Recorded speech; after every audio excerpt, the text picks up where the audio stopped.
मोदी की एक फैसले ने झारखंड ही नहीं पलट दिया यूपी और महाराष्ट्र का भी चुनाव। मोदी ने मिटाया मुगलों का इतिहास। मोदी की एक फैसले ने पलटा झारखंड महाराष्ट्र का भी चुनाव। मोदी ने दिल्ली से मिटा दिया मुगलों का इतिहास। देश के वीर योद्धा को दिया बड़ा सम्मान। दिल्ली सराय काले खां चौक का नाम अब बिरसा मुंडा चौक। मोदी के एक फैसले से हिल गया पूरा विपक्ष। क्या हो गई इंडिया गठबंधन की हार तय? जी, सियासत में प्रतीकों का बहुत महत्व होता है। प्रधानमंत्री नरेंद्र मोदी कोई मौका भी नहीं छोड़ते। चुनाव प्रचार के दौरान वो जहां भी जाते हैं वो वहां का पहनावा, वहां का बोली, वहां का कल्चर सब कुछ अपना लेते हैं। लेकिन इस बार उन्होंने दिल्ली से झारखंड जीतने की कोशिश की है। दरअसल दिल्ली के सराय काले खां चौक का नाम बदलकर आदिवासियों के देवता बिरसा मुंडा का नाम रख दिया गया है। इससे 1300 किलोमीटर दूर रांची के सियासी हवा गर्म हो गई है। केंद्रीय शहरी विकास मंत्री मनोहर लाल ने भगवान बिरसा मुंडा की 150वीं जयंती के दिन सराय काले खां चौक का नाम बदलकर भगवान बिरसा मुंडा चौक रखने का ऐलान किया। उन्होंने कहा कि इस प्रतिमा और चौक का नाम देखकर न केवल दिल्ली का नागरिक बल्कि बस स्टैंड पर आने वाले लोग भी उनके जीवन से प्रेरणा ले पाएंगे। उधर प्रधानमंत्री नरेंद्र मोदी उसी दिन बिहार के जमुई पहुंच गए।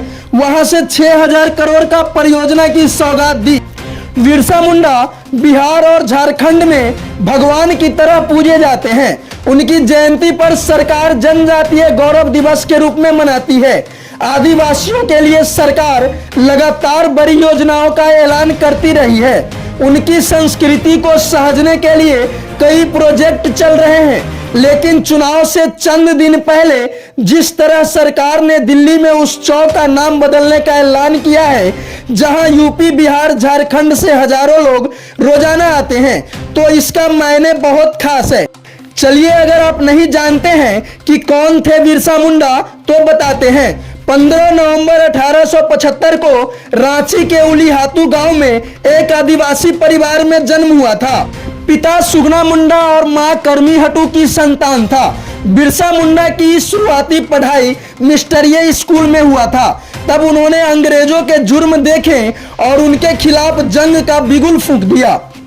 1895 में भगवान बिरसा मुंडा ने अंग्रेजों के खिलाफ लगान माफिया बुलंद की शुरुआत की थी। विरोध इतना ज्यादा था कि उनको गिरफ्तार कर लिया गया। 1900 तक बिरसा मुंडा और अंग्रेजों के बीच युद्ध होते रहे। उन्होंने भारतीयों के लिए जो जंग लड़े, उसकी वजह से लोग उन्हें भगवान की तरह पूजने लगे। दिल्ली के साथ साथ रहे दो चुनाव। जी हां, झारखंड में विधानसभा चुनाव होने जा रहे हैं, जहां 26% आबादी आदिवासी है। फिर से 2 दशकों में इनकी संख्या में कमी आई है, लेकिन ये अभी भी काफी प्रभावी है।